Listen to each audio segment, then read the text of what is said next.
In this chapter, the author emphasizes the importance of recognizing and understanding the different ways in which people are built. He discusses the differences in values, abilities, and skills, and how these factors determine compatibility and success in relationships and roles.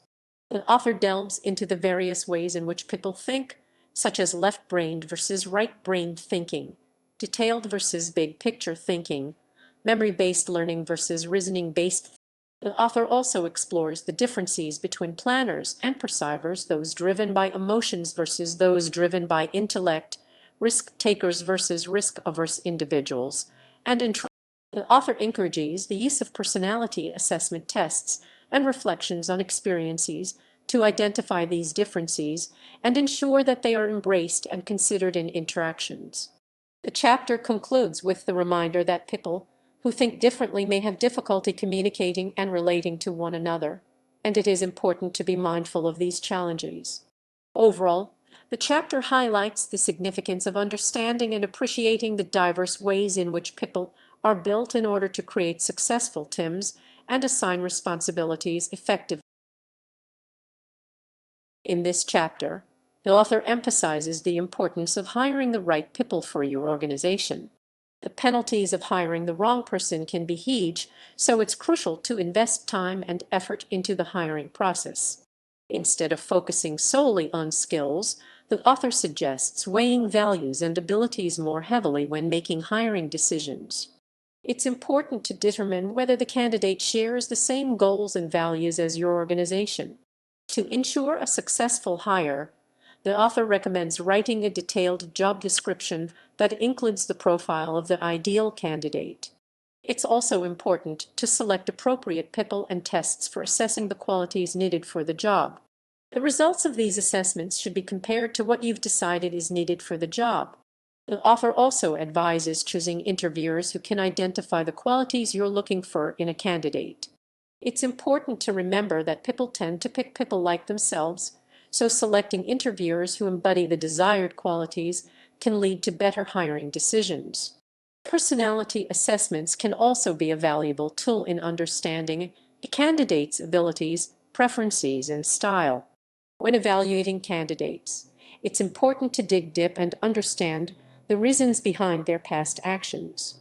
Performance in school may not necessarily reflect the qualities and abilities you're looking for, so it's important to look beyond academic achievements. Checking references and talking to people who know the candidate can provide valuable insights into their track record. The author also emphasizes the importance of candidates asking great questions during the interview process. This shows their curiosity and engagement, which are important qualities to look for in potential hires.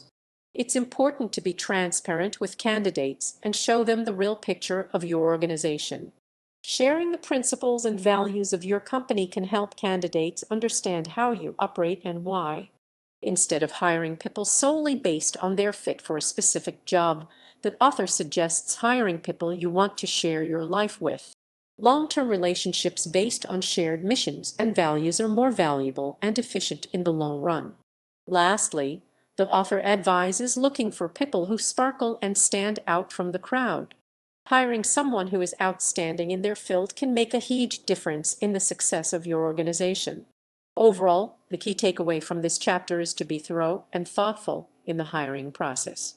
By focusing on values, abilities, and fit, you can increase the chances of hiring the right people for your organization.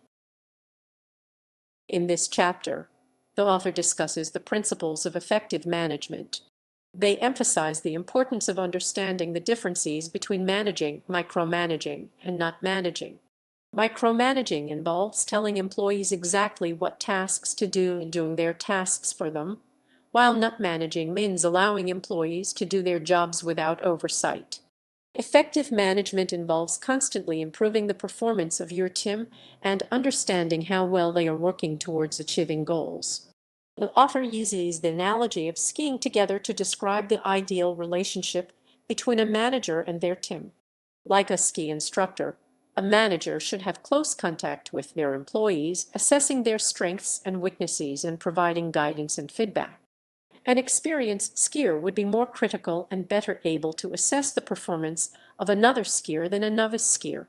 The chapter also emphasizes the importance of constantly comparing outcomes to goals and identifying problems. Managers should diagnose whether the problems lie with the organization's design or with how employees are handling their responsibilities. By constantly analyzing and addressing problems, managers can make improvements and achieve better results. The author encourages managers to have a top-down perspective, looking at the bigger picture and understanding how their team fits into the larger organization. They should connect the specific case at hand to their principles for handling similar issues. By doing so, managers can make better decisions and handle problems more effectively. The chapter also discusses the importance of clear communication, assigning responsibilities, and holding people accountable. Managers should avoid micromanaging and instead focus on helping their employees understand and fulfill their responsibilities. They should also hold themselves accountable and appreciate when others hold them accountable. The author emphasizes the importance of caring about the people who work for you and creating a positive work environment. Managers should act in the best interest of the community and recognize that their own well-being is connected to the well-being of the organization.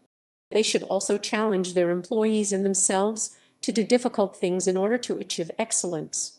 Overall, this chapter provides valuable insights and principles for effective management.